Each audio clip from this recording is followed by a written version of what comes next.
My God! Ano ka ba naman, Aaron? Right in front of my parents, nagpapakita ka ng ugali mo? Hindi ba pwede magpanggap ka lang muna na may modo ka? Ano ba naman? Di ko in-expect na pati parents ko ay magagawa mong bastusin sa harap ng mga bisita namin. Hindi mo ba naiisip ang sasabihin ng ibang tao? Na bakit ako nag-asawa ng isang lalaki na walang galang sa mga magulang ko? Nakakaiyak naman. Birthday pa naman ito ng anak mo pero ganyan ang ugali mo? Galit ka kasi ginawa ko yun sa mga magulang mo without asking kung anong sinabi nila sa akin? Right in front of those people? Seriously? Until now, hindi mo lang ako tinatanong kung kumusta ako matapos kong saluhin ang mga salitang hindi dapat naririnig ng iba. Leah, do you really love me?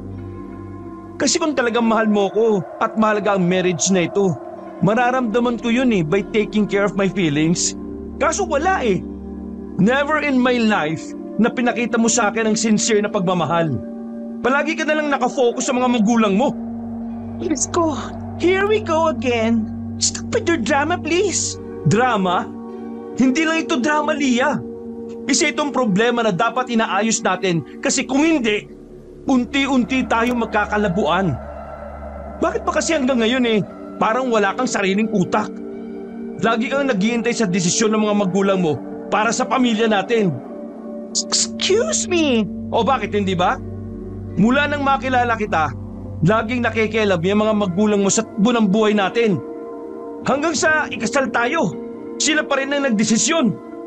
Ni walang halaga ang boses ko para sa pamilya natin. Hindi naman sila kasali sa ginawa nating pamilya Bakit sila nanghihimasok palagi?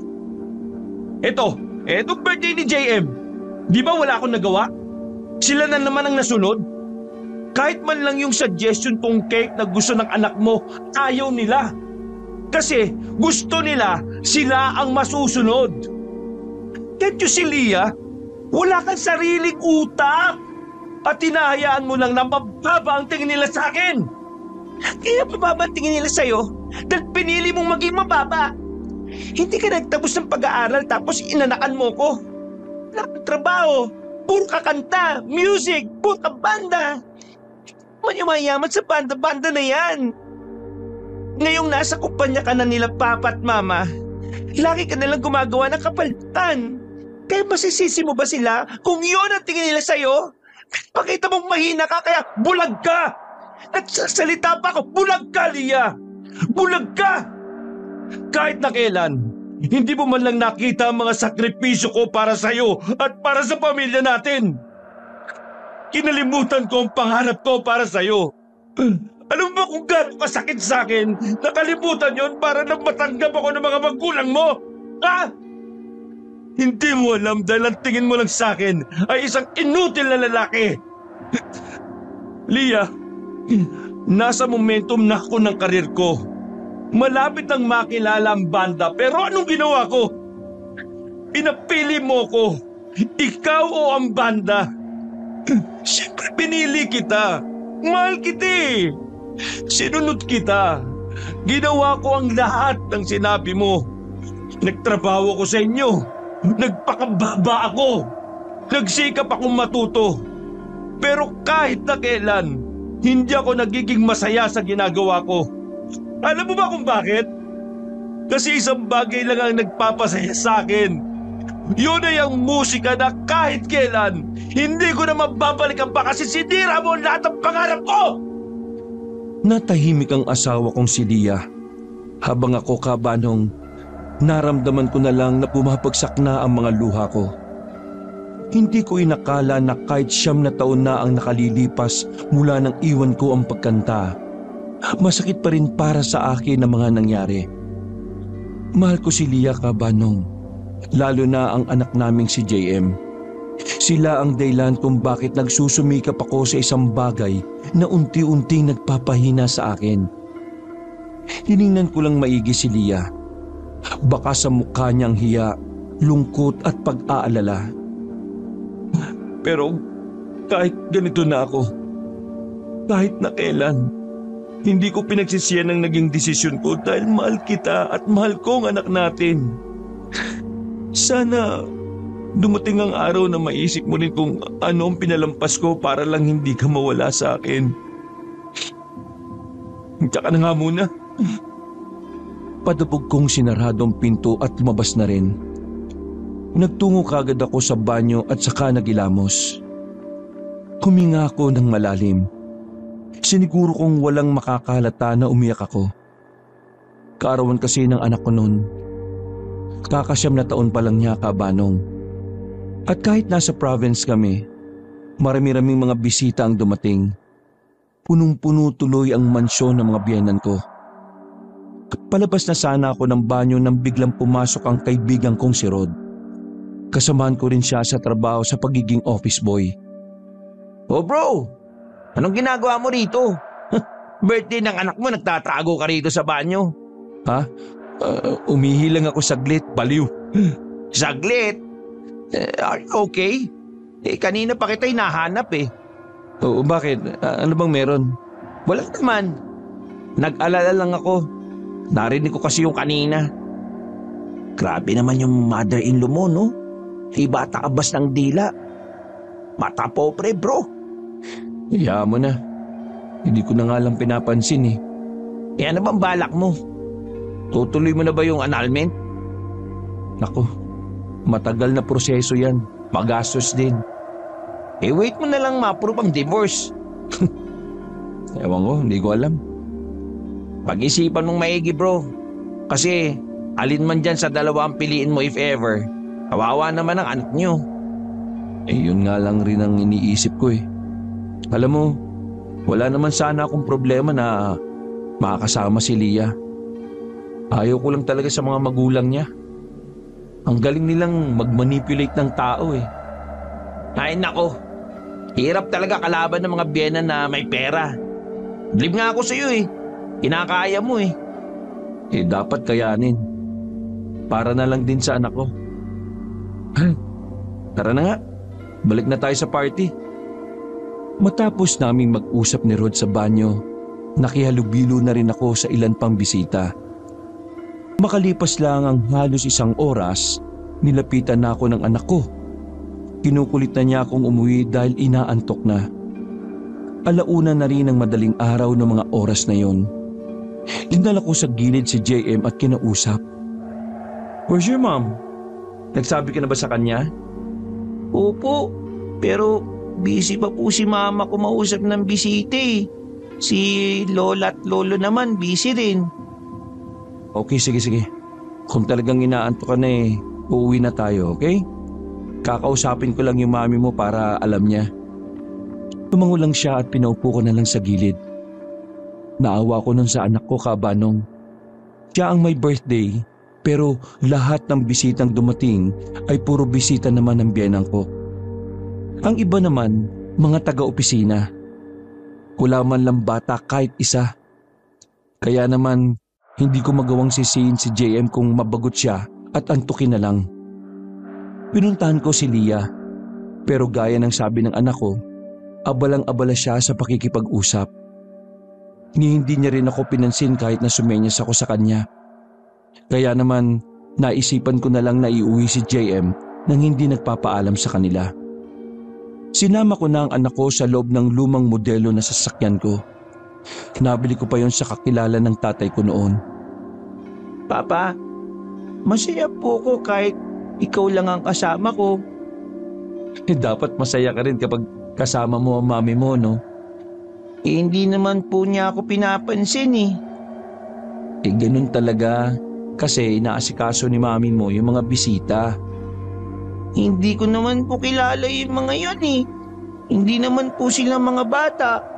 Kaya wala akong makausap sa kanila.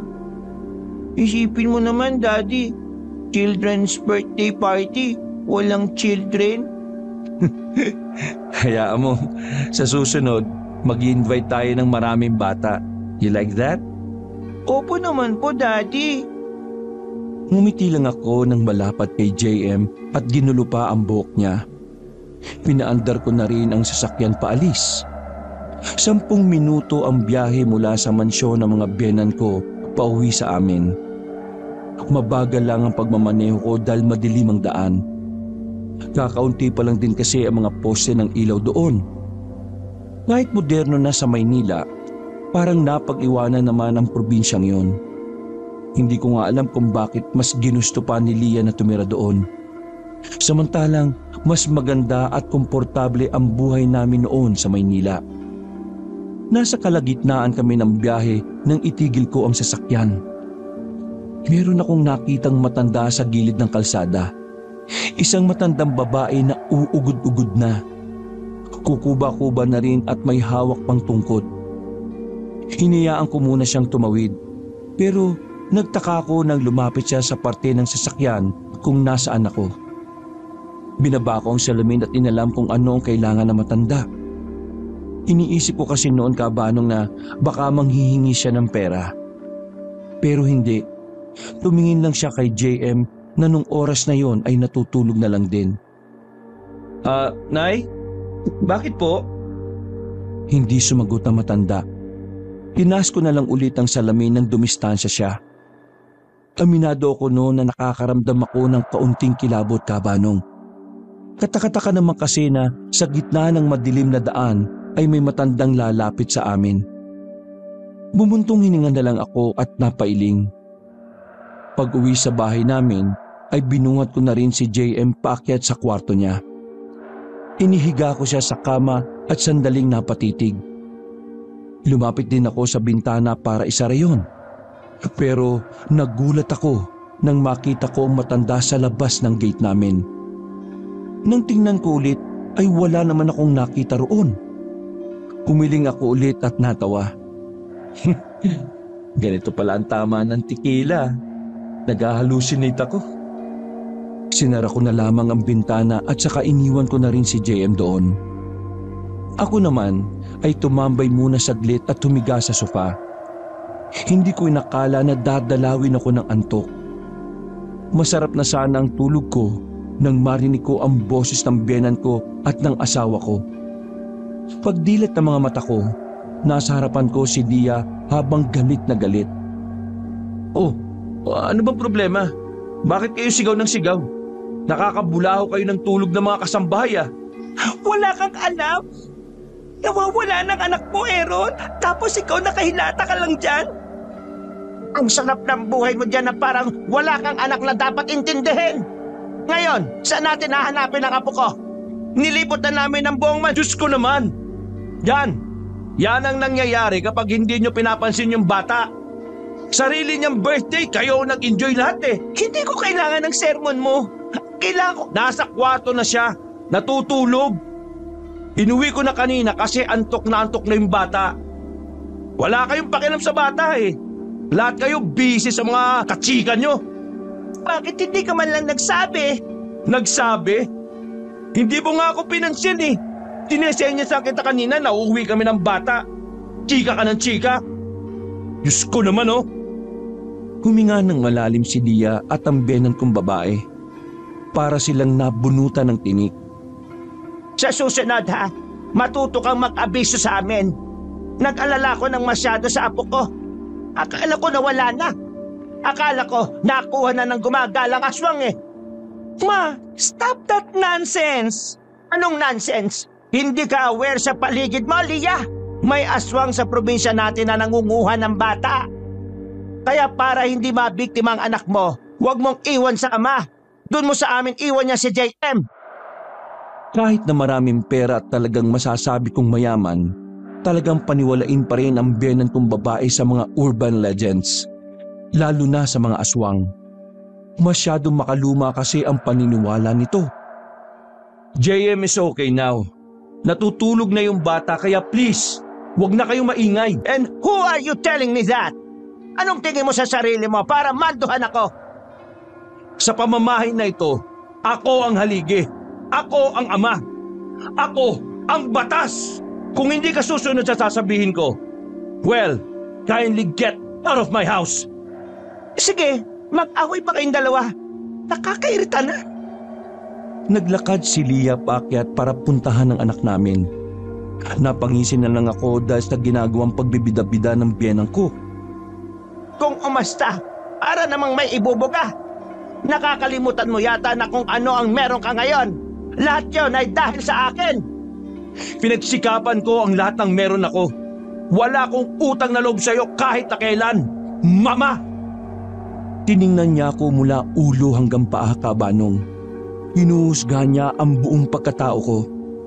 Doon ko napagtanto na kahit marami na siyang pera, wala pa rin siyang class. Walang kaklas-klas. Anong sabi mo? Ang sabi ko po, mag-iingat po kayo sa pag-uwi at baka matangay kayo ng aswang na sinasabi nyo. Mukha pa naman kayong expensive. Pilit ng ngiti lamang ang pinakita ko sa kanya. Nang umalis na ang biyenan kong babae, Kabanong, ay sinundan ko rin si Lia sa taas. Naabutan ko siyang kinukumutan ng anak namin. Agad siyang lumabas. Dumiretso siya sa kwarto namin. Akala ko matutulog na kami pero nagbunga nga pa talaga.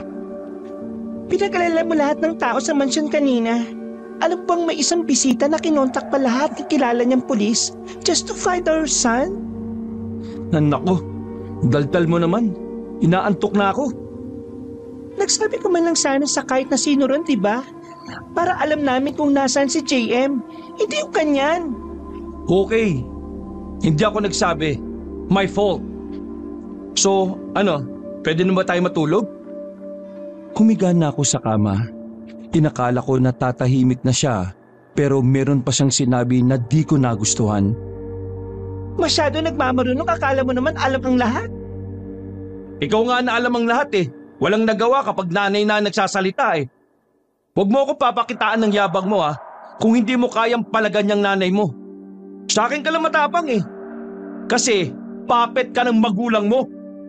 Please, ako may magulang na gumagabay sa akin. Hoy, correction lang Hindi ka ginagabayan, Dia. Minamanipulate ka.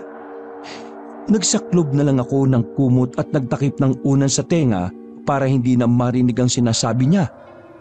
Sa palagian naming pagtatalo, sanay naman ako sa boses niya. Pero minsan talaga, nakakairita na. Nakaidlip na lang ako sa kakasalita niya. Nagising ako ng mga dakong 4:00 na ng madaling araw. Kinakalabit ako ng kinakalabit ni Lia. Nung una, akala ko nagyayaya lang. Pero bumangon na ako nang marinig kong may sinabi siyang matandang babae. Isit ka talaga lalaki ka. Ang hirap mong gisingin. Tumingin ka sa bintana. There's an old lady na nakatingin sa bintana ng anak natin. Sumilip ako sa labas ng bintana namin para alamin kung totoo ang sinasabi niya. Nakita ko ang sinasabi niya matanda at pamilyar yun sa akin. Malakas ang kutob ko na yun din na matandang nakita ko sa daan. Hindi ko na lang sinabi kay Lia dahil alam kong ako na naman ang sisisihin niya. Sino naman yung matandang yan? Hindi ko nga alam eh. Go ask her. Nagmamadali akong lumabas ng silid namin at bumaba ng sala. Kumuha ako ng kutsilyo at nilagay ko sa tagiliran ko. Naisip ko kasi na baka bukod sa matanda, may mga kasama pa ito. Unang pumasok sa utak ko, modus yun ng mga magnanakaw. Pagbukas ko ng gate namin, biglang nawala ang matanda. Hinanap ko sa kaliwat kanan pero wala akong nakita. Nakapagtataka na sa bilis ng pangyayari, bigla na lang siyang naglaho. Oh, nasaan na? Kakausap mo? Nakasunod na pala sa akin si Lia, kaya hindi niya na rin nakita kung saan naglakad ang matanda. Ewan ko, hindi ko alam. Bigla na lang nawala eh. Nandyan lang yun. Hindi pwedeng mawala kagad yung matandang yun. Kung tumawag na lang kaya tayo ng pulis. Wag na. Mamaya guni-guni lang natin yon. Pa, serious issue ito. Tumawag ka kung gusto mo. Basta ako, sasamahan ko na lang si JM sa kwarto niya. Hindi ko na pinakinggan pa ang mga sinasabi niya. Pumunta na lang ako sa silid ng anak namin. Mahimbing na ang tulog ni JM ng mga oras na yon. Pagkahawak ko kay JM, naramdaman ko na kakaiba ang init ng katawan niya. Kaya naman, kinuha ko kagad ang thermometer. May lagnat si JM. May lagnat? Sige na, mag-init ka ng tubig. Pupunasan ko siya ng maligamgam na. Dali na natin siya sa ospital. Baka iba na yan. Anong iba na yan? Kung ano-ano yung pinag-iisip mo. Simpleng lagnat lang yan. Napagod yan kanina sa kakahintay sa inyo. Ako na lang magpapakulo. Katanga ka pa dyan. Hindi ko na hinintay pa si Lia na kumilos. Bumaba ako ng kusina at nagpakulo ng mainit na tubig. Makalipas lang ang ilang minuto ay natapos na rin ako. Pabalik na sana ako dala ang maliit na timba na may tubig nang makita kong nakabukas pa pala ang gate namin. Nakko, nakalimutan ko pang isara ito. Kakainis naman no. Nilapag ko sa lamesa ang timba at saka lumapit sa gate. Nang kaunting siwang na lang ay nasipat ng mata ko ang matanda na nasa kabilang gutter. Kahit na madilim sa kinatatayuan niya, alam kong nakatingin siya sa akin. Naintriga talaga ako, Kabanong. Kaya sa halip na isara ko ang gate ay lumabas pa ako. Pero bigla na lang siyang naglakad paalis. Kataka-taka na mabilis siyang maglakad kahit matanda na. Pagliko niya sa isang kanto, bigla na lamang siyang nawala. Hindi ko may paliwanag kung papaanong bigla na namang siyang naglaho. Kung saan-saan ko dinako ang tingin ko pero wala talaga siya. Sa puntong yun pa lang ay alam ko nang merong nangyayaring hindi tama. Ramdam ko na hindi yun pangkaraniwan. Kabanong, hindi po ko naniniwala sa mga kakaibang nilalang. Pero noong mga sandaling yun ay parang nagbago na ang pananaw ko. Bumalik ako sa bahay. Hindi ko na lang din sinabi kay Lia. Tulad ko, hindi rin naman kasi siya naniniwala sa mga kakaibang bagay. Kaya alam kong kukontrahin niya lang ako kapag sinabi ko yun. Basta alam ko sa sarili ko na hindi normal ang matanda. Oh, kanina ka pa? Bakit ba ang tagal mo? Eh anong gusto mo? 1 minuto lang ako mag-iinit ng tubig. Paano kukulo yun? Tabi nga dyan. Sinimulan ko ang pagpupunas kay JM. Pinilit ko rin siyang gisingin para mapainom ng gamot na pambata. Naging maayos naman ang pakiramdam ni JM. Pero nang magising siya, may sinasabi na siyang kakaiba sa amin. JM anak, kumusta ka? Mabigat pa rin ba ang pakiramdam mo? Mami, pumunta po ba siya dito? Napatingin sa akin si Lia. Nagtataka rin siya kung sino ang tinutukoy ng anak namin. Sino ba tinutukoy mo anak? Si lola mo ba? Kanina nandito siya pero umalis na din kagad. Pero hindi po si lola ang tinutukoy ko. Eh sino naman? The old woman. Napaayos ako ng upo sa tabi ni JM. Sa di malaman na dahilan, nagtayuan ang mga balay ni Buko. Anak, baka nananaginip ka lang. Hindi po. Parang narinig ko po kasi siya eh. Nasa tapat po ng bahay natin. Agad akong napatayo at sumilip sa bintana ni JM. Pero wala naman akong nakita sa labas. Hindi na bumalik pa ang matanda. Oh anak, wala naman ah. Anak, alam mo kasi ang mga bata, kapag galing sa sakit, minsan nagkakaroon sila ng hallucination. Daddy can explain what hallucination is, di ba? Ha? Oo, tama ang mami mo. Pero lola mo na lang ang mag-i-explain ng hallucination. Madalas kasi ang lola mo na nakakaranas ng ganun. Pero naman, please. Ngumiti na lang ako. Hinaplos ko na lang ang buhok ni JM. JM, anak, tulog ka na lang ulit. Sasamahan ka na ni Daddy. Sige po, Daddy. Gusto ko po kayo kasama. O Lia, matutulog na kami. JM anak, sabi ka lang kay Mami kapag masama ang pakiramdam mo. Ngumiti lang si JM. Lumabas na rin si Lia pagkatapos. Naging maayos naman ang tulog namin ng anak ko noon. Hindi ko na rin naramdaman pa ang misteryosong matanda, Kabanong. Inaumagahan, nauna na akong nagising kaysa sa anak ko. Babangon na sana ako nang mahawakan ko na naman ang kamay niya. Mainit na naman siya. Paglagay ko ng thermometer, mataas na naman ang lagnat niya. Napadako ang tingin ko sa bintana. Nagtataka ako kung bakit nakabukas yun. Samantalang bago kami matulog ay sinarado ko na yon. Pinuntahan ko si Lia sa kwarto namin. Pero wala na siya. Palagay ko ay maaga siyang umalis para pumunta sa opisina. Hindi na ako nagsayang ng oras. Binuhat ko si JM. Dinala ko siya sa sasakyan. Kinakabahan ako noon kasi pakiramdam ko hindi na yung normal na lagnat lang. Rod, di ba sabi mo may klinik ang tita mo? Tinawagan ko si Rod nung oras na yon. Naisipan ko kasi na dalhin sa family clinic nila ang anak ko. Kapag sa ospital kasi, malayo pa siya sa mismong lugar namin. Pataas na kasi ng pataas ang lagnat ni JM. O bakit? At bang nangyari sa'yo? Hindi ako. Si JM, mataas ang lagnat. Ayaw ko nang idiretso sa ospital to kasi malayo eh. At baka sarado na naman ang daan sa kabila. Pwede ba sa tita mo na lang? Oo, pwede naman. Dali mo na lang, tol.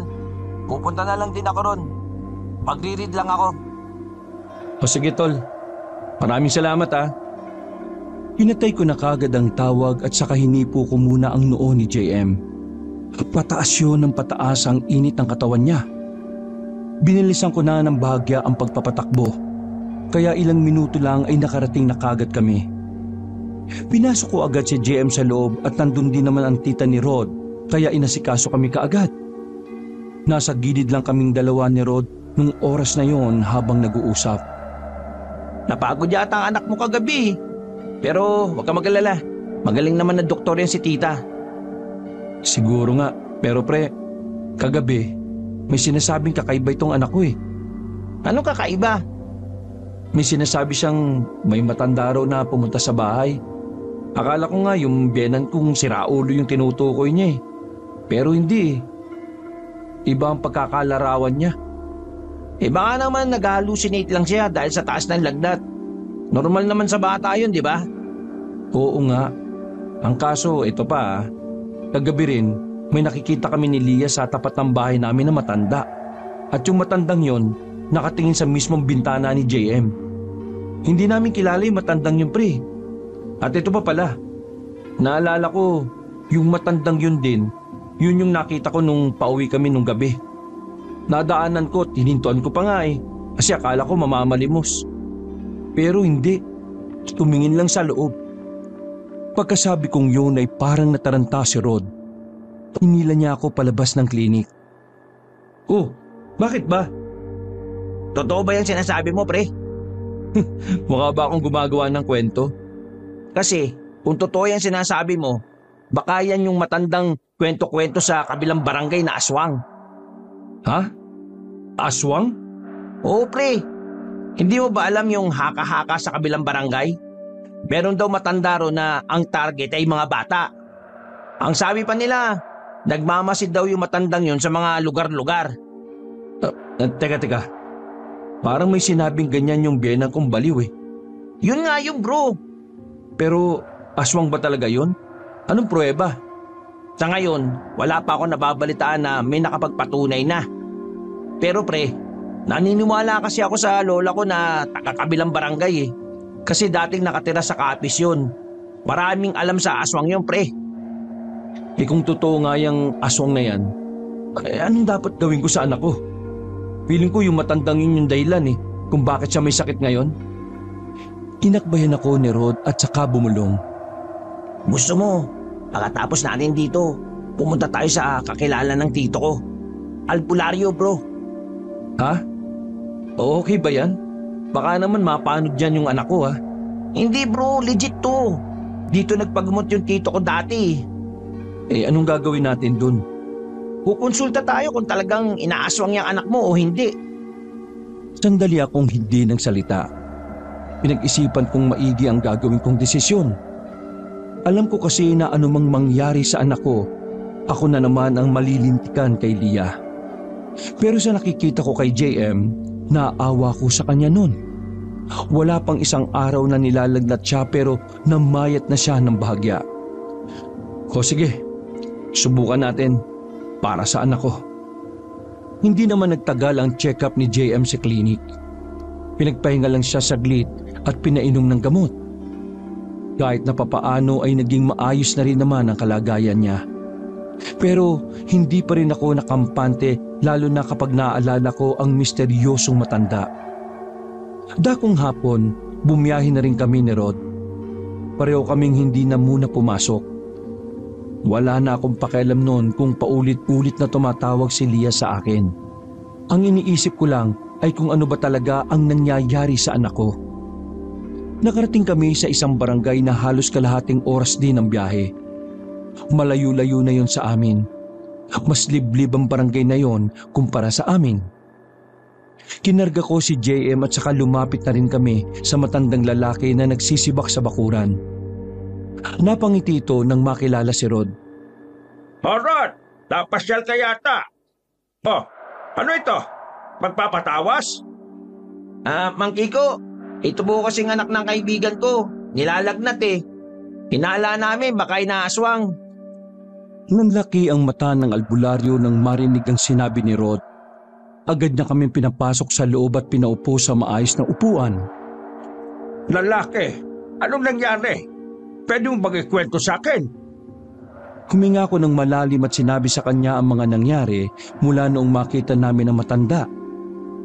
Pagkatapos noon ay umalis siya sandali at kumuha ng mga kagamitan.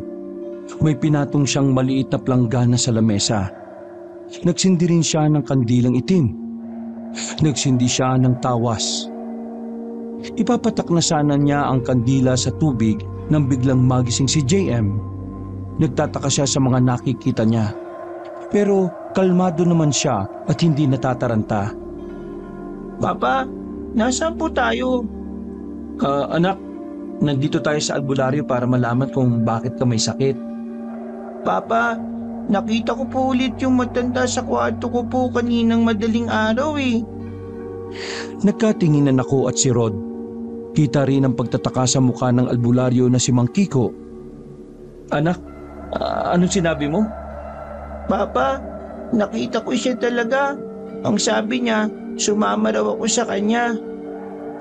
Magsasalita pa sana ako pero bigla nang nagsalita ang albularyo. Iho, may gagawin lang ako ha. Pero hindi naman ito masakit.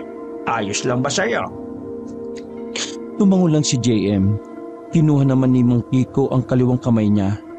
Tinusok yun ng karayom ni Mang Kiko at saka pinatak ang dugo sa tubig. Sinunod nito ang pagpatak ng kandila. Tahimik lang kaming nag-aabang sa kung anuman ang mangyayari sa tubig. Maghintay labang tayo ng 5 minuto. Lalabas ang resulta. Habang naghihintay tayo, kakausapin ko muna ang anak mo. Iho, bukod sa matanda, ano pang nakikita mo? Matanda rin po, pero nakakatakot po ang itsura niya. Sa panaginip ko po, nakita ko yung nakakatakot. Pero po yung matanda na isa, nakita ko po sa bahay. Pumasok nga po siya sa bintana habang natutulog kami ni Papa eh. Nagtayuan ang mga balahibo ko nang marinig ang sinabi ng anak ko. Tumama ang hinala kung nakapasok nga ang matandang yon sa silid niya. Lalaki, kailangan mong ilayo sa lugar ninyo ang batang ito. Nakatingin lang ang albularyo sa planggana. Nanlalaki ang mga mata. Tingnan niyo ang resulta. Sumilip kami sa tubig. Naghugis parang tao na may sungay ang pinatak na kandila. Tapos sa gilid naman, mayroong imahe rin ng parang bata. Sa oras na yon, kabanong, napayakap na lamang ako sa anak ko. Kinikilabutan ako. Hindi naman talaga ako naniniwala sa mga ganoong klase ng bagay. Pero noong mga oras talaga na yon, parang tuluyan na talagang nagbago ang pananaw ko. Napalunok na lang ako ng laway dahil sa kaba. Inaaswang ang anak mo, lalaki. Kung hindi mo siya ilalayo sa lugar ninyo, hindi siya titigilan ng aswang hanggat hindi ito nakukuha ang gusto nito sa anak mo. O wala po bang ibang paraan? O wala ka bang ibang pwedeng ibigay sa akin na pangontra? Alam mo kasi, maraming taon na mula nang huli akong nagbigay ng pangontra laban sa aswang. Kung makakapaghintay ka aabutin ng 3 hanggang 4 na araw ang pagkuha ko ng mga pangontra.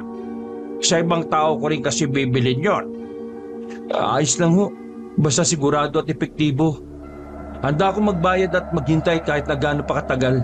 Basta hindi lang mapahamak ang anak ko. Ay, sige, sige. Sa ngayon ang magagawa ko lang sabihin sa iyo ang lahat ng mga improvised na pangontra. O sige po, maraming salamat po. Matapos ipaliwanag sa akin ni Mang Kiko kung ano ang mga dapat kong gawin, umalis na rin kami. Magagabi na nang makabalik na kami sa bahay. Isinama ko na rin si Rod para may katulong akong maglagay ng mga bawang sa kung saang parte ng bahay namin. Hindi ko na muna nilagay si JM sa silid niya. Minabuti kong doon na muna siya magstay sa kwarto namin dahil mahirap buksan ang bintana doon. Maraming salamat pre ah. Okay na siguro yung mga yun ano? Oo pre, dami na nun eh. Nawala ang ngiti namin ni Rod nang biglang dumating si Lia. Sa gate pa lang, kita na namin na nakasimangot siya. Wow! Seriously? Kayong dalawa? Nandito lang kayo sa bahay tapos wala kayo sa office? Kaya nga wala kami sa office kasi nandito kami sa bahay eh. Anong klaseng tanong ba yan? Maraming project ang marketing department kanina. Tapos wala kayong dalawa? Is lang kayo? Lia, pwede ba? May bisita ako. Umayos ka naman. Bro. Sige. Mauna na ako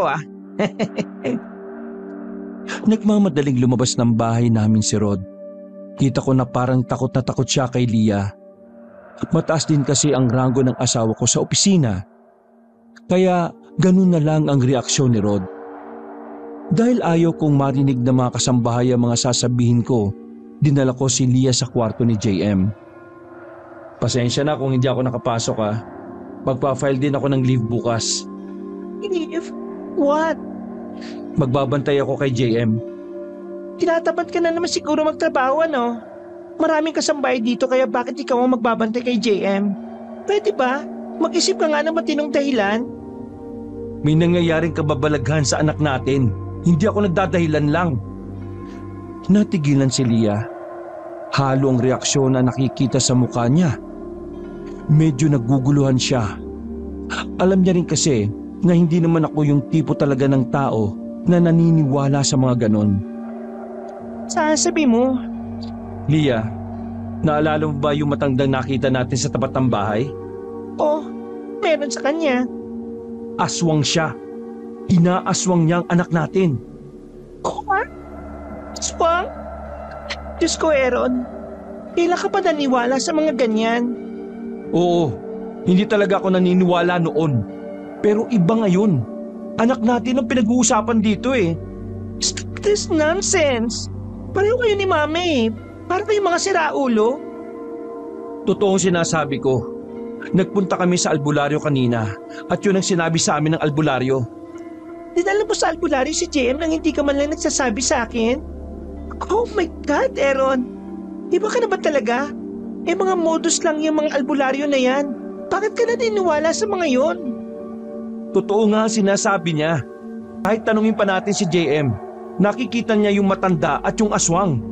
Yun ang dahilan kung bakit hindi nawawala yung lagnat niya. Inaaswang siya. Oo, tama nga ang nanay mo. Totoo yung matandang nangunguha ng bata. Kung wala kang sasabing matino, huwag mo na lang muna akong kausapin, ha? Hindi ka pwedeng mag-leave bukas. Maraming kailangan kong ilayo rito si JM. Sinasabi mo? Kailangan ba ilayo si JM? Kung hindi rin siya titigilan ng aswang na... Pihin mo, balak mong itakas sa amin ang anak ko. Baliw ka ba? Kapakanan lang ng anak natin ang inaalala ko. Bakit ko naman siya itatakas sa inyo? Anong tingin mo sa akin, kidnapper? Walang aalis ng bahay. Hindi aalis si JM ng bahay, period. Makinig ka naman sa akin kahit na ngayon lang. Kailangan makalayo si JM dito dahil masama ang binabalak sa kanya ng matandang aswang. Ako wala kang pakialam kung ano man yung mga pinagsasabi mo. Walang aswang, walang matanda, kaya walang aalis sa bahay na ito. Di ba gusto mo magdesisyon ako nang hindi nakadepende sa parents ko? Pwes, ito na yon. Ay nako, kahit kailan talaga hindi mo ako pinakikinggan. Bakit ang pakikinggan? Malaking kalokohan naman yung sinasabi mo. Kapag may nangyaring masama sa anak natin dahil sa katigasan ng ulo mo, kasalanan mo, tandaan mo yan. Padabog akong lumabas ng silid. Pagbaba ko sa sala, natataranta ang mga kasambahay. Nang tanungin ko sila kung anong nangyari, sinabi nila sa akin na meron daw matandang lumabas mula sa kwarto namin kung saan naroon si JM.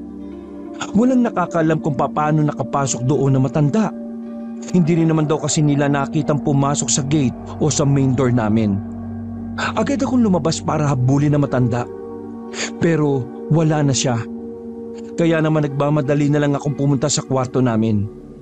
Naroon na rin si Leah nung mga sandaling yon. Naabutan ko sila na nasa kama, habang si JM ay may kinakain na mansanas. Leah, nakita mo ba yung matanda na nanggaling dito? Ron, please. JM, anak, kanino galing yung mansanas na yan? Tumingin sa akin si JM ng inosente ang muka bago sumagot. Sa matanda po na pumasok dito kanina bago dumating si Mami. Maging si Leah ay nanlaki ang mga mata. Hinagaw ko naman kagad ang mansanas na nung sandaling yon ay halos nasa kalahati na. Di ba sinabihan na kita noon na huwag kang tatanggap ng pagkain na galing sa hindi mo kilala? Medyo mataas na ang boses ko noon kaya agad kong kinontra si Leah. Nagkasagutan na naman kami. Pagsisigawan ng anak natin? Hindi ko siya sinisigawan. Nilalakasan ko lang ang boses ko. Yun, huwag mo nang sisigawan si JM ha. Kasi ginawa mo yan, irereklamo na kita. Huminga na lang ako ng malalim para kumalma. Binalikan ko ng atensyon si JM nang mahimasmasan na rin ako. Anak, pasensya ka na. Sigurado ka bang pumasok dito yung matanda? At saka galing tong mansanas? Opo, ang sabi niya pa nga sa akin, magiging kakaiba raw ako kapag kinain ko yung mansanas. JM, ayaw ko nang gumagawa ng kwento ha. Hindi siya gumagawa ng kwento. Bakit ba ayaw mong makinig ha?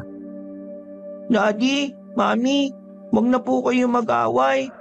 Ang sabi kasi ng matanda, kapag daw nag-aaway ang magulang, lalapitan ng masasamang elemento ang anak. Oh, kita mo na? Buti pa ang anak mo marunong umintindi. Halika nga rito anak. Dadaling kita ulit sa albularyo. Masama ang kutob ko. Ay Aaron, sa ospital mo dalhin ang anak mo. Bakit doon sa albularyo? Huwag ka nang makialam kung hindi ka makikisama. Wala kang alam sa pag-aalaga ng bata kaya manahimik ka dyan. Binuhat ko si JM. Pagbaba namin sa sala, nakita ko roon ang salot kong biyenan. Nagtataka kung bakit nagmamadali ako at natataranta. Humarang siya sa daraanan ko. Akala ng biyenan ko ilalayo ko sa kanila si JM. Saan mo naman dadalhin ang apo ko? Sa halip na makipagtalo ko sa kanya, sinabi ko na lang ang totoong nangyayari. Inaaswang si JM. Kailangan ko siyang dalhin sa albularyo. Kaya pakiusap. Ma, ilalayo niya si JM. Inaaswang daw ang apo ko eh. Gumagawa lang ng dahilan yan, Ma. Sumama ka kung ayaw mong maniwala. Wisit ka. Nagulat silang dalawa sa sinabi ko. Sobrang inis na kasi ako noong mga sandaling yon. Hinila ko si Leah papasok sa sasakyan. Bigla ring sumama ang biyenang ko pero hinayaan ko na lang. Wala na akong sinayang na pagkakataon kabanong. Pinandar ko na kagad ang sasakyan. Mabilis ang pagpapatakbo ko kaya nakarating din naman kami kaagad. Mabuti na lang, naabutan pa rin namin si Mang Kiko. Dali-dali akong pumasok sa bakuran habang karga si JM. Mang Kiko, tulungan niyo po ako. Skit, kakakita lang natin kanina. Nakapasok yung matanda sa bahay namin kanina. Pinakain niya naman sana si JM. Nagulat ang albularyo. Pabalik-balik ang tingin niya sa akin at kay JM. Bakit to? Ano pong problema? Diyos ko, Panginoon, ang anak mo, niyag daw ng aswang. Sumingit bigla ang biyenang ko. Yang daw, sigurado ka ba dyan? Bakit? Alam niyo ba kung ano ang yang daw? Yan ang ginagawa ng aswang para magparami. Tama po kayo. Teka, ano nagsasabi ninyo? Yang daw, nangyari sa anak ko. Huminga ng malalim si Mang Kiko. Kinakabahan ako sa reaksyon ng kanyang muka. Pakiramdam ko may hindi magandang mangyayari sa anak ko. Pero pinilit ko na lang munang kumalma. Kung hindi maagapan, ang inyong anak ay magiging aswang din. Napakapit ako sa lamesa. Parang nanghina ang tuhod ko sa narinig ko, Kabanong. Ang biyenan ko naman ay napayakap na lang din kay JM. May alam po ba kayong paraan para hindi humantong sa ganon? Pakiusap, Mang Kiko. Sabihin niyo sa akin, tulungan mo kaming hindi maging aswang ang anak namin. Wala akong kaalaman sa pag-alis ng Yanggaw. Pero susubukan ko kung gagana ang alam kong paraan. Pero huwag kayong aasa na 100% na magiging epektibo yon. Napalunok na lamang ako ng laway sa sinabi ng albularyo. Sobrang nag-alala at kinabahan ako para sa anak ko noon. Si Lia naman, hindi pa rin siya naniniwala sa lahat ng nangyayari. Nagmamatigas pa rin siya kahit mismong nanay na niya ang nagsasabi na nasa alanganing lagay na si JM. Kung meron ng sakit ang anak natin, doktor ang kailangan niya. Hindi albularyo. Please lang, itigil niyo na ito. Mrs., may mga bagay na hindi kayang gawin ng isang doktor. Isa na roon ay ang Yanggaw na dulot ng mga aswang. Kung dadalhin natin ang anak ninyo sa ospital, mas lalo na itong malalagay sa alanganin. Mas mapapabilis ang pagiging aswang ng bata. Pwede ba, Lia? Matuto ka naman makinig sa ibang tao. Hindi sa lahat ng oras ikaw ang magaling. Kahit tanungin mo pa yung mama mo, ito ang pinakamagandang gawin para sa bata. Tumingin si Lia sa biyenan ko. Hindi siya nito kinakampihan. Sa unang pagkakataon, pakiramdam ko ay ako ang pinakikinggan ng nanay niya. Lia, ito ang tamang gawin para kay JM. Wala kang alam sa mga aswang. Kaya makinig ka na lang sa nakakaalam, pwede ba? Hindi naman kita pinalaking tanga. Hindi nga ako tanga para maniwala sa sinasabi nitong taong to. Mali ko ba dyan kung modus lang yan? Marami nang manloloko ngayon. Hindi ako papayag sa gagawin ninyo. Dadali ko sa doktor ang anak ko. Wala kayong magagawa. Subukan niyo kumontra. Sasabihin ko sa mga pulis na ginagawa niyo eksperimento ang anak ko. Ay naku naman. Umiral na naman yung feeling magaling na ugali mo eh. Lia naman, kapakanan ng anak natin ang nakasalalay rito. Makinig ka naman sa akin kahit na ngayon lang. Saka lang ako makikinig sa'yo kapag may matino ka ng ginagawa sa buhay mo. Wala kaming nagawa ng biyenang ko nang kunin niya si JM sa akin. Nakipag-agawan din siya sa akin sa susi. Pero sa huli ay nakuha niya rin. Bumuntong hininga na lamang ako, Kabanong. Kahabol pa sana ako pero hindi niya ako pinasakay kahit nasasakyan ko naman yon. Kasama kong naiwan ng biyenan ko na kung makatingin na naman ay para kong hinuhusgahan. Kung nag-aral ka sana ng maayos at hindi ka puro banda-banda at kanta-kanta, edi sana may authority ka sa asawa mo. Ang kaso wala. Kaya hindi ka pinakikinggan ng asawa mo eh. Kasi ang baba mo sa paningin niya. Alam niyo ba kung bakit ganun ang tingin niya sa akin? Kasi nilason niyo ang utot niya. Ngumisi ako sa kanya. Naiinis siya sa akin. Pero si Mang Kiko na lamang ang pinagtuunan ko. Mang Kiko, pahingi na lang po ako ng contact number ninyo. Tatawag na lang ako kapag nagkausap na kami ni Mrs. Tumango lang si Mang Kiko sa akin. Bago ko umalis, tiningnan ko pa nang nakakaloko ang biyenan ko. Sandali, paano pala ako makakauwi? Eh mayaman ka naman, di ba? Titawagan mo yung driver mo, magpasundo ka dito. Naglakad na ako paalis at pinabayaan ko na siya roon. Alam ko naman kung saan ang sakayan kaya nakabiyahe kagad ako. Pagka-uwi ko sa amin, hindi ko inabutan si Lia at JM sa bahay. Palagay ko, dinerecho niya na sa ospital ang bata. Habang wala pa sila, lumabas ako ng bahay namin at naglakad-lakad. Nagbabakasakali lang ako na baka makita ko yung misteryosang babae. Dahil medyo liblib sa lugar namin, kakaunti lang ang mga bahay na nadaanan ko. Karamihan pa gawa sa kahoy. Yung bang parang pamprobinsya talaga ang tema ng bahay. Ay nako, bakit ba kasi dito pa kami tumira? Sira ulo kasi talaga tong biyenang ko eh. Nang mapagtanto kong malabo ko nang makita ang matanda, naglakad na lang ako pabalik sa amin. Sakto naman na pagdating ko ay nakauwi na rin ang mag-ina ko. Nakatulog na si JM na mga sandaling yon. Agad kong kinausap si Lia at kagaya ng inaasahan ko, hindi pa rin siya nakikinig sa akin. Sa halip, mas pinilit niya pa rin na isang malaking kalokohan ang pagpapatingin sa albularyo. Nasa kwarto na kami nang kunin ko ang 2 kong unan. Sa silid ako ni JM matutulog para kahit na papaano ay mabantayan ko siya. Oh, saan ka pupunta? Sasama ko matulog si JM. Babantayan ko siya. Hindi kasi ako kagaya ng ibang magulang dyan eh.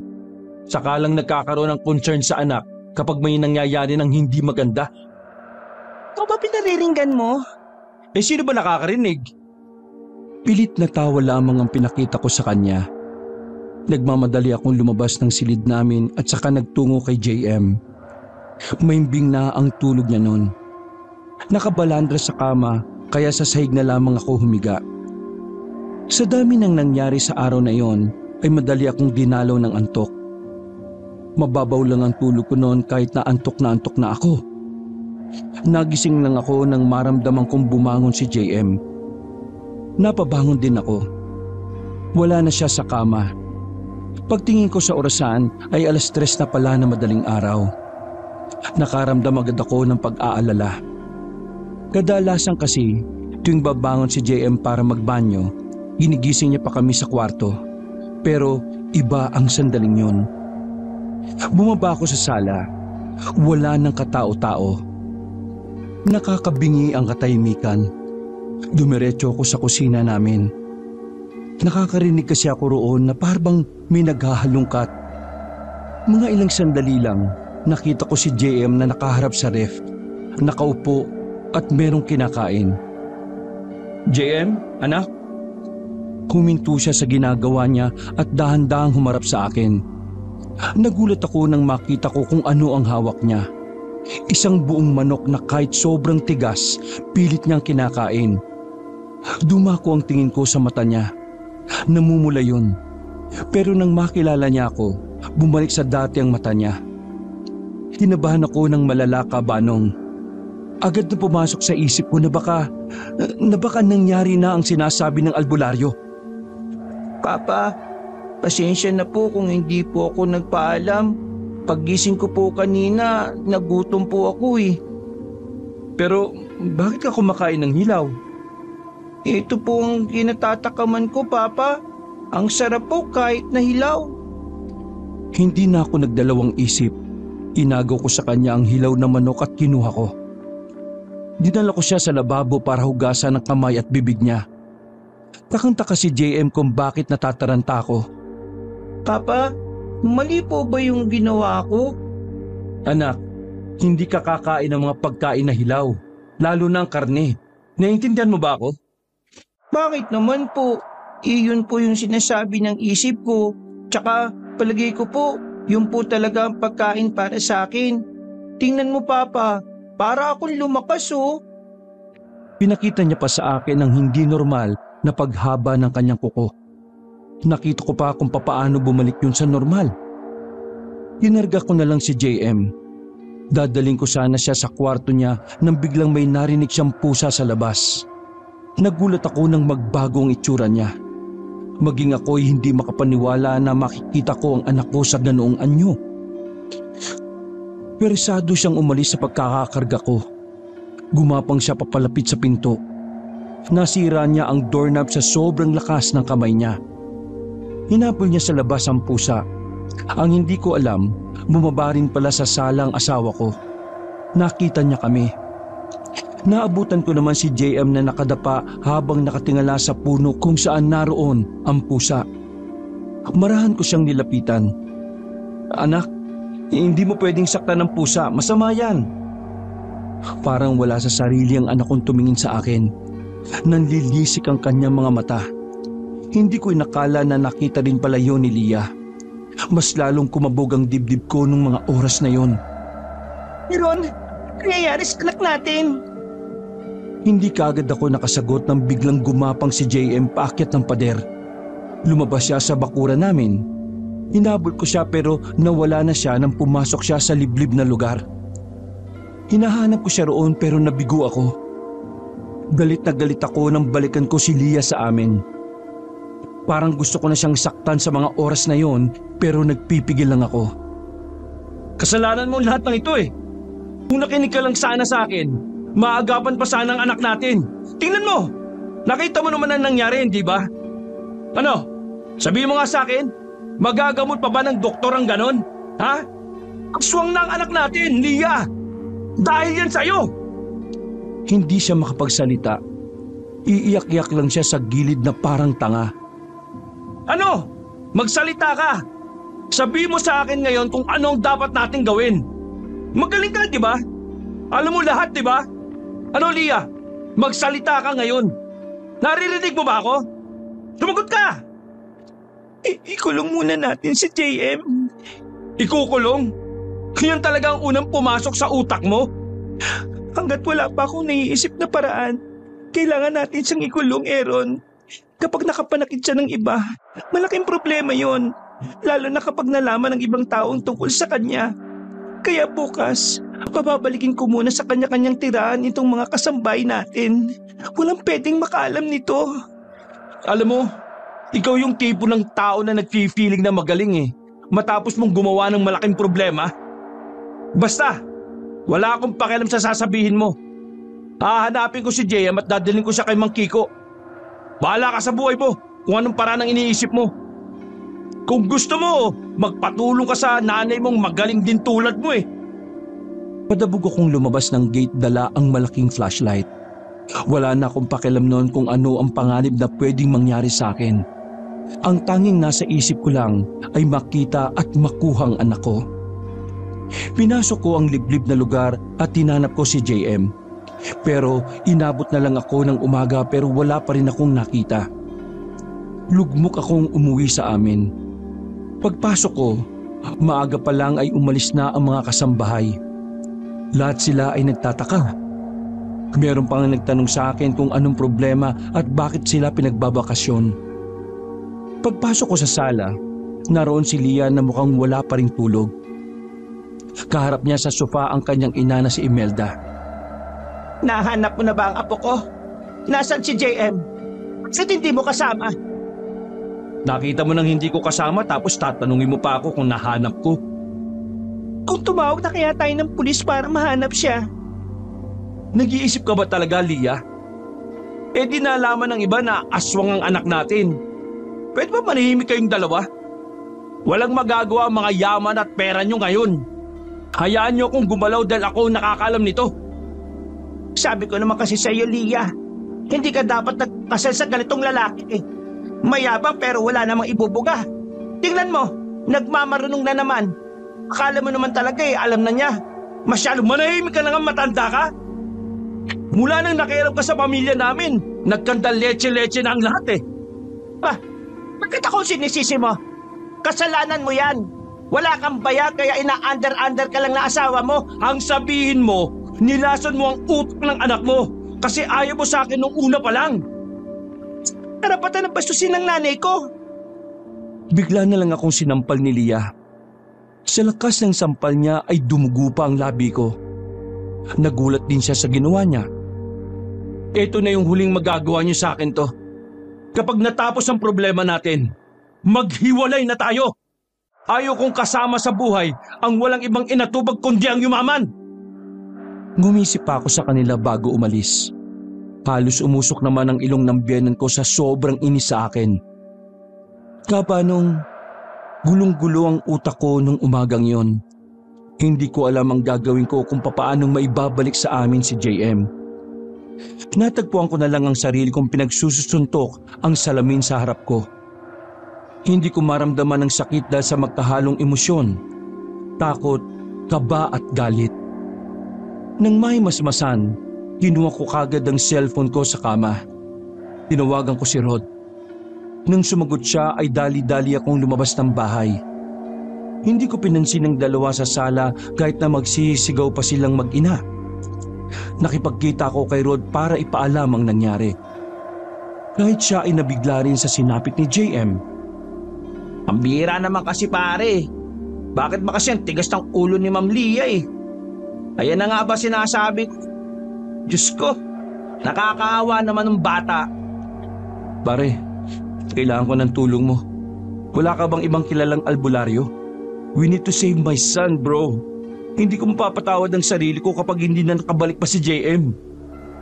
Bro, kailangan muna natin mahanap si JM.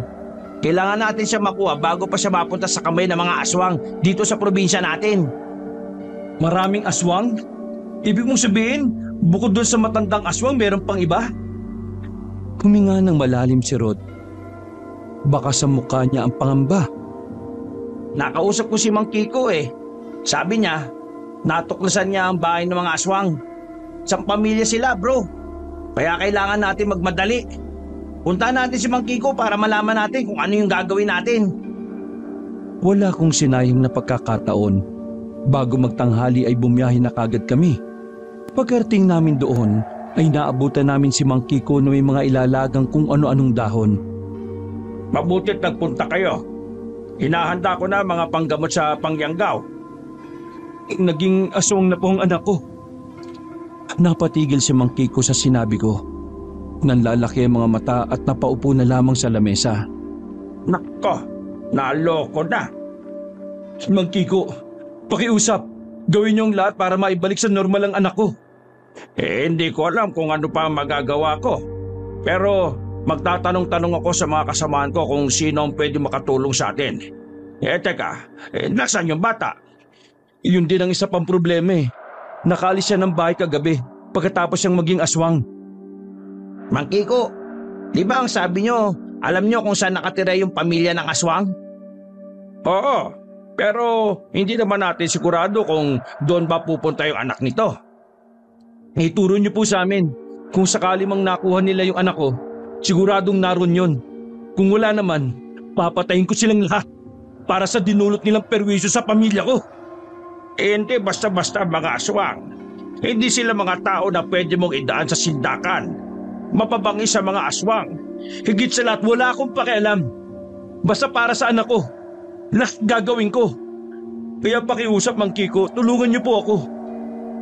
Napapuntong hininga na lamang ang albularyo. Ramdam niya rin siguro ang hirap na pinagdaraanan ko. Sige, ituturo ko sa inyo kung nasaan ang tirahan nila. May ipapadala ko sa inyo na pwede niyong magamit. Sandaling pumasok si Mang Kiko sa loob. Meron siyang ibinigay sa amin na kung ano-anong gamit. Lahat daw ng naroon ay makakatulong sa amin laban sa mga aswang. Isa-isa niyang pinaliwanag kung para saan ang mga yon. Binigyan niya rin kami ng babala na wag kaming basta-basta makikipag-usap kapag may tao kaming nakasalubong na tao sa gubat. Dahil baka isa yun sa mga aswang na nagtatago sa kagubatan. Mamayang gabi na kayo umalis. Mas mahirapan kayo kung maliwanag. Kahit na mas mahina ang aswang kapag maliwanag, mas malakas naman ang pakiramdam nila sa umaga. Pero paano ang anak ko? Aswang ang anak mo. Hindi nila sasaktan ang anak mo sakaling sila nga ang nakakuha sa kanya. Kapag ganito ring maliwanag, hindi rin sila gaanong lumalabas. Bro, umalis tayo ng 6:00. Pwede na siguro yun. Tumango lang ako bilang tugon. Matapos ang pag-uusap na yon, ay umalis na rin kami. Pansamantala muna akong umuwi sa amin. Si Rod naman ay inihanda na rin ang mga dadalhin niya. Sa labas pa lang ng bahay namin, dinig na dinig ko na ang biyenan ko.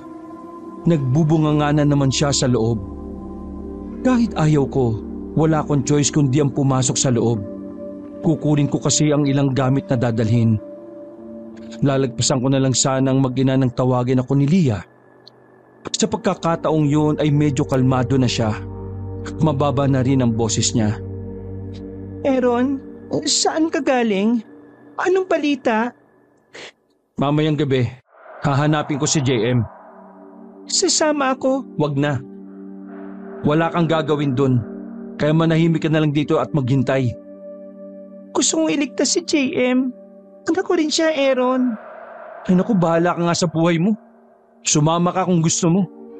Huwag mo lang akong bibigyan ng problema ha. Iiwan talaga kita sa gubat. Sasama na rin ako. Dadaling ko ang mga tao ko. Hindi na kailangan. Problema namin to. Hayaan mo kaming resolbahin ito nang hindi kayo nakikialam. Pakiusap lang. Natameme ang biyenan ko sa sinabi ko. Himala rin naman na hindi ako kinontra ng asawa ko noon. Mabilis na lumipas sa mga oras. Sumapit na rin ang 6:00 ng gabi. Kasama si Leah, pumasok na kami ni Rod sa kagubatan. Bro, bakit hindi mo naman sinabi na kasama yang si Ma'am Leah? Sinama ko na. Baka sabihin na naman niya ipapahama ko si JM. Kasi pre, dinala ko yung 2 baril Tigisa sana tayo. Ha? Nandito si Leah. Baka isumbong pa tayo sa pulis niyan Dinala ko na nga kasi akala ko di siya kasama ayos lang naman, di ba? Pang self-defense. Pinag-uusapan niyo ba ako? Bakit ka naman namin pag-uusapan? Feeling ka naman masyado. Pasimpleng inabot sa akin ni Rod ang baril. Napatigil kami sa paglalakad nang maramdaman namin na may umaaligid sa amin. May mga kaluskos. May mga naririnig din kaming tunog ng parang isang paniki. Sa takot, bigla na lang napayakap sa akin si Leah. Nagulat ako, pero si Rod nakuha pang magbiro. Muling ibalik ang tamis ng pag-ibig. Agad na kumala sa akin si Leah. Marahan naman kaming umabante ni Rod at nilabas na rin namin ang baril namin. Wala na kaming pakialam sa sasabihin ni Leah. Ilang sandali lang ay nawala na rin ang mga ingay na naririnig namin. Pinagpatuloy na lang namin ang paglalakad. Makalipas lang ang ilang sandali, meron na kaming nakitang daan sa gitna ng kagubatan. Napatigil kami nang makitang meron ding taong naglalakad doon. Malakas ang kutob ko na aswang tong 2 to. Paano mo naman nasabi? Basta, sundan na lang natin. Sinundan namin ang 2 lalaki na naglalakad. Di kalaunan ay nakarating na kami sa isang bahay na katamtaman lang ang laki. Sa bakuran pa lang, nakita na namin sila na naroon. Buong akala namin ay ligtas ang pinagtataguan namin. Pero naggulat na lang kaming 3. Naramdaman na lang namin ang 2 pang nasa likuran namin. Meron silang itinutok na kung anong matalim. Kaya naman napilitan na rin kaming lumabas. Pwersahan nila kaming tinulak palapit sa bakuran. Nagtataka naman ang mga naroon kung sino kami. Samantala, nakita ko roon na matandang nangyanggaw sa anak namin. Nakangiti pa siya na parang nang iinsulto. Ikaw walang hiya ka! Ikaw matandang yon! Tumawa lang ang matanda. Alam niya kung ano ang pakay namin. Pero sinabi lang niya sa amin na wala roon si JM. Baka raw naghahasik na ng kasamaan ng anak namin dahil sa pagiging aswang nito. Sabay-sabay silang nagbago ng anyo. Aminado kong kinakabahan ako noon. Pero nang makita kong hinablot ng lalaking aswang si Leah, hindi ako nagdalawang isip na paputukan niyo ng baril. Dinukot ko kagad ang baril at saka itinutok sa aswang. Marunong naman akong humawak ng baril kaya kahit na papaano ay asintado ako. Tumakbo pabalik sa akin si Leah. Takot na takot at napahawak pa sa aking braso. Aswang ba talaga yan? Nakita mo naman, di ba? Nagtatanong ka pa. Nagpulasa ng mga aswang nang bumulagta ang isa. Hinila ko si Leah at nasa likuran lang naman siya. Pwede ba, Leah? Huwag ka nagang layo ng layo. Pahamak Ma'am, isang tabi niyo po muna yung alitan ninyo. Isipin niyo na lang na in love pa rin kayo sa Ba't ka na nga? Natameme si Rod. Bumalik lang ang atensyon namin sa mga aswang nang makita namin silang nasa bubungan. Pinagbababaril ko sila. Isa-isa silang nagbagsakan ng pareho silang tama. Meron pang 2 aswang sa silong ng bahay. Pinatamaan yun ni Rod. Magaling din naman si Rod kaya agad itong tinamaan. Matanda na lang ang natitira noon. Nasa loob siya ng bahay kaya pinasok namin siya. Nasa isang sulok siya na parang takot na takot. Nagmamakaawa siya sa amin na wag namin siyang papatayin. Kaya naman naisipan kong gawing pagkakataon yon para malaman kung papaano maibabalik ang anak namin sa dati. Hindi ka namin tutuluyan kung sasabihin mo sa amin kung paano may babalik ang anak namin si James sa normal. Sabihin mo! Kung hindi ako magdadalawang isip na iputok sa ito! Natataranta siyang binuksan ng isang maliit na drawer. May kinuha siya roon garapon at nilapag sa lamesa. Sinabi niyang yun daw ang makakapagpawala ng yanggaw sa bata. Kaya naman agad kong kinuha ang garapon. Hindi ko alam kung totoong yun nga, pero desperado na ako noon. Siguraduhin mo lang na ito yun, ha? Kasi kung hindi, babalikan kita. Pasasabugin ko ang ulo mo. Iyan lang gamot sa yanggaw. Nagsasabi ako ng totoo. Huwag niyo lang akong patayin. Palabas na kami ng bahay nang bigla niya kaming atakihin. Humaba ang buhok niyang kulay puti. Parang naging kamay niya yon dahil naagaw niya ang baril namin at itinapon sa malayo. Kakaiba ang itsura ng matanda. Mas nakakatakot siya kumpara sa mga naunang aswang. Binitin niya kami patiwarik. Nasa aktong itutusok na niya sa amin ang mahaba niyang kuko nang biglang may dumating. Napitiwang kami na matanda. Pagtingin namin ay si JM ang nakita namin. Kinalmot niya ang matanda sa muka. Nang mawala sa focus ang matanda ay hindi na ako nagdalawang isip na kunin ang itak sa gilid. Tinaga ko siya sa leeg na naging dahilan ng kanyang pagbagsak.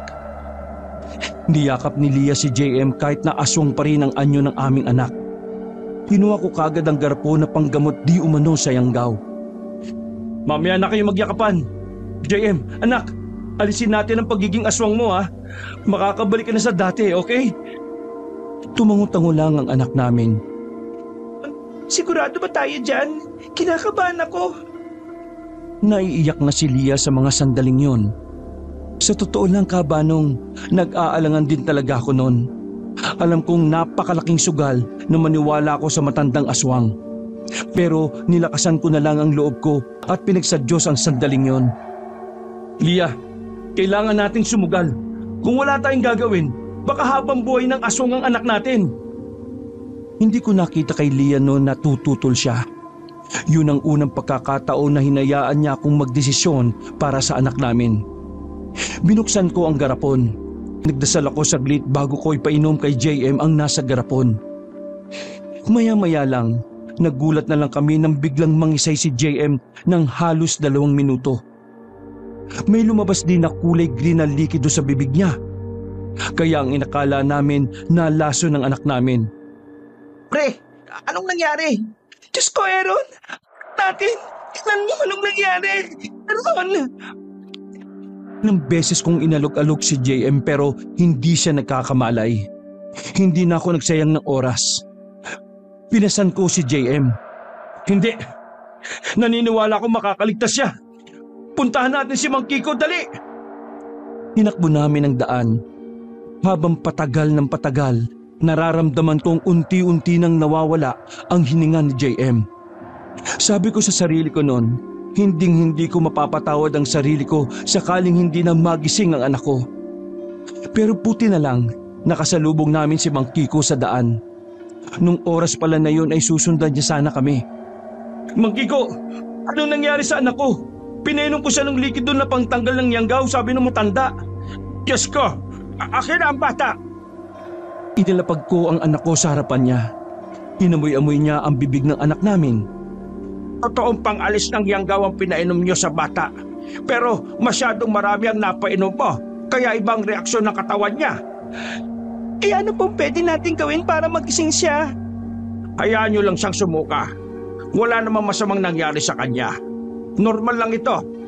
Pero nagtataka ako, bakit niya binigay sa inyo ang gamot? Kasi ito talaga ang gamot na tanging mga aswang lang din ang nakakagawa. Tinutukan kasi ni Aaron ng baril yung matanda eh. Sinasabi mo bang ligtas na ang anak ko? Na magiging tao na ulit siya? Tumango-tango ang albularyong si Mang Kiko. Oo, sa ngayon, naglalakbay pa ang gamot sa katawan niya. Bukas ng umaga paggising niya, makakabalik na siya sa dati. Abay, magpasalamat tayo sa Diyos dahil hindi niya pa rin tayo hinayaan. Dahil sa totoo lang, walang albularyo sa probinsya natin ang kayang gumamot ng inyong anak. Halos manghina ako nang malamang nasa maayos na lagay na ang anak namin. Kahit magkagalit kami ni Leah, nagkayakapan na lang kami. Ano ka ba, Ron? Bakit mo ako niyayakap? Nainggit po ako sa kanila eh. Inuwi namin si JM sa bahay. Sinama na rin namin si Mang Kiko para sa pagsusuri. Kinabukasan, kagaya ng inaasahan, nagising nga si JM. Pinahiran siya ni Mang Kiko ng langis na lana.